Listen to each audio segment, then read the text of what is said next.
राम राम दोस्तों। आज हम जानेंगे हनुमान चालीसा पढ़ते वक्त हमें क्या क्या गलती नहीं करनी चाहिए।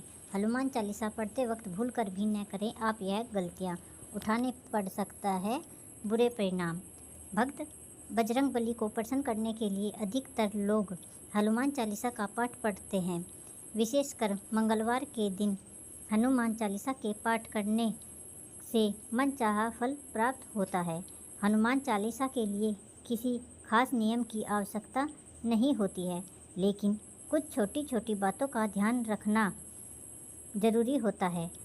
हिंदू धर्म के अनुसार हनुमान की पूजा से शुभ फलों की प्राप्ति होती है। ऐसा माना जाता है कि उनकी पूजा से लोगों की समस्त मनोकामनाओं की पूर्ति होती है और शुभ फलों की प्राप्ति होती है। इसी वजह से उनके भक्त जन उन्हें प्रसन्न करने हेतु कई विशेष उपाय आजमाते हैं। ऐसे माना जाता है कि जो कोई भी भगवान हनुमान जी की पूजा करता है वह समृद्धि, धन और सकारात्मक ऊर्जा से भरपूर हो जाता है। ऐसी मान्यता है कि चालीसा के नियमित पाठ से भगवान प्रसन्न होते हैं और समस्त कष्टों से मुक्ति दिलाते हैं। हनुमान चालीसा में लगभग 40 चौपाइयाँ शामिल है। ऐसी मान्यता है कि यदि कोई व्यक्ति हनुमान चालीसा का पाठ करते समय सभी नियमों का पालन नहीं करता है तो उसे पूजा का पूर्ण फल नहीं मिल पाता है। तो आइए जानते हैं हनुमान चालीसा का पाठ करते वक्त किन गलतियों से बचना चाहिए। लेकिन उससे पहले अगर आप भी चाहते हैं कि बजरंगबली का आशीर्वाद आप पर बना रहे तो इस वीडियो को एक लाइक करें और चैनल को सब्सक्राइब करें और कमेंट बॉक्स में जय बजरंगबली ज़रूर लिखें। जय हनुमान। नंबर 1, किसी बीच की चौपाई से पाठ शुरू करना। ज्योतिष मान्यताओं के अनुसार जब कोई व्यक्ति सही तरीके से हनुमान चालीसा का जाप करता है तो उसे बहुत लाभ होता है। वहीं आपको कभी भी चालीसा का पाठ बीच की किसी चौपाई से नहीं करना चाहिए। यदि हनुमान चालीसा पढ़ते जा रहे हैं तो इसे एक साथ पूरा क्रमबद्ध तरीके से पढ़कर ही उस स्थान से उठना चाहिए। कभी भी बीच में किसी चौपाई से पाठ शुरू न करें। कोई भी पाठ अगर आप कर रहे हैं तो उसे सच्चे मन से करना चाहिए, अन्यथा पाठ करने का फल कभी नहीं मिलता है। नंबर 2, साफ तन और मन से पाठ करना चाहिए। ऐसा माना जाता है कि यदि आप घर में हनुमान चालीसा का पाठ करते हैं तो हमेशा शुद्ध तन और मन से मंदिर में दीपक प्रज्वलित करके हनुमान जी का ध्यान करते हुए पाठ करें। तामसिक भोजन और मदिरा का सेवन। यदि आप हनुमान चालीसा का पाठ करते हैं तो सुनिश्चित करें कि आपको भूलकर भी तामसिक भोजन या मदिरा का सेवन नहीं करना चाहिए। ऐसा करने से आप हनुमान जी के क्रोध का पात्र बन सकते हैं। हनुमान जी बाल ब्रह्मचारी हैं और हमेशा मांसाहारी चीज़ों और शराब के सेवन से दूर ही रहना पसंद करते थे। अगर आप भी इन चीज़ों से दूर रहेंगे तभी आपको पूजा का फल प्राप्त होगा। किसी से व्यर्थ का झगड़ा न करें।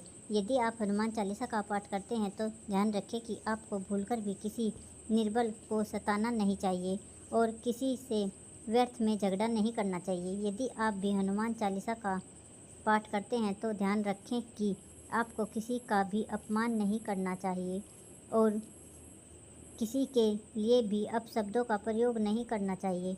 और अगर हनुमान चालीसा का पाठ करते हैं तो आपको गरीबों को भी नहीं सताना चाहिए, बल्कि गरीबों की सहायता करनी चाहिए। जीवन साथी को छोड़कर किसी अन्य रिश्तों में बंधना। यदि आप विवाहित हैं और हनुमान चालीसा का पाठ करते हैं तो आपको जीवन साथी के अलावा किसी और से रिश्ते जोड़ने की बात नहीं सोचनी चाहिए। ऐसा करने वाले को कभी भी हनुमान चालीसा के शुभ फल नहीं मिलते हैं। किसी विवाहित पुरुष को किसी अन्य पराई स्त्री से संबंध नहीं रखना चाहिए। अगर कोई स्त्री भी हनुमान चालीसा का नियमित रूप से पाठ करती है तो उसे स्त्री को भी अपने पति के अलावा किसी अन्य पुरुष से संबंध नहीं रखना चाहिए। अगर किसी व्यक्ति की शादी नहीं हुई है तो उसे भी पराई स्त्री से दूर ही रहना चाहिए। यदि कोई व्यक्ति हनुमान चालीसा का पाठ करता है तो उसे इस बात का ध्यान जरूर रखना चाहिए गरीबों और जानवरों को सताना नहीं चाहिए। यदि आप घर की समृद्धि के लिए हनुमान चालीसा का पाठ करती हैं तो भूलकर भी किसी जानवर और गरीब को न सताएं। ऐसा करने से पूजा का फल नहीं मिलता है और घर में दुख बने रहते हैं। घर में नकारात्मक ऊर्जा का वास हो जाता है और घर में समृद्धि हमेशा के लिए चली जाती है। कोई अपराध न करें और झूठ न बोले। यदि आप हनुमान चालीसा का पाठ करते हैं तो आपको किसी भी प्रकार का अपराध नहीं करना चाहिए। आपको किसी के साथ छल कपट करने से भी बचना चाहिए और झूठ नहीं बोलना चाहिए। अगर आपके मन में किसी के प्रति छल कपट और द्वेष है, इससे आपको पूजा का फल कभी नहीं मिलेगा। हनुमान चालीसा पढ़ने में जल्दबाजी न करें। जब आप हनुमान चालीसा का पाठ करते हैं तब आपको कभी भी जल्दबाजी नहीं करनी चाहिए और कभी भी इसके लिए श्लोक का उच्चारण गलत तरीके से नहीं करना चाहिए। इसका पाठ हमेशा धैर्यपूर्वक करना चाहिए। राम का नाम लिए बिना न करें शुरुआत। सभी इस बात से परिचित हैं कि हनुमान राम जी के परम भक्त हैं, इसलिए भगवान राम का नाम लिए बिना हनुमान चालीसा की शुरुआत न करें, वरना आप इसके फल से वंचित रह जाएंगे।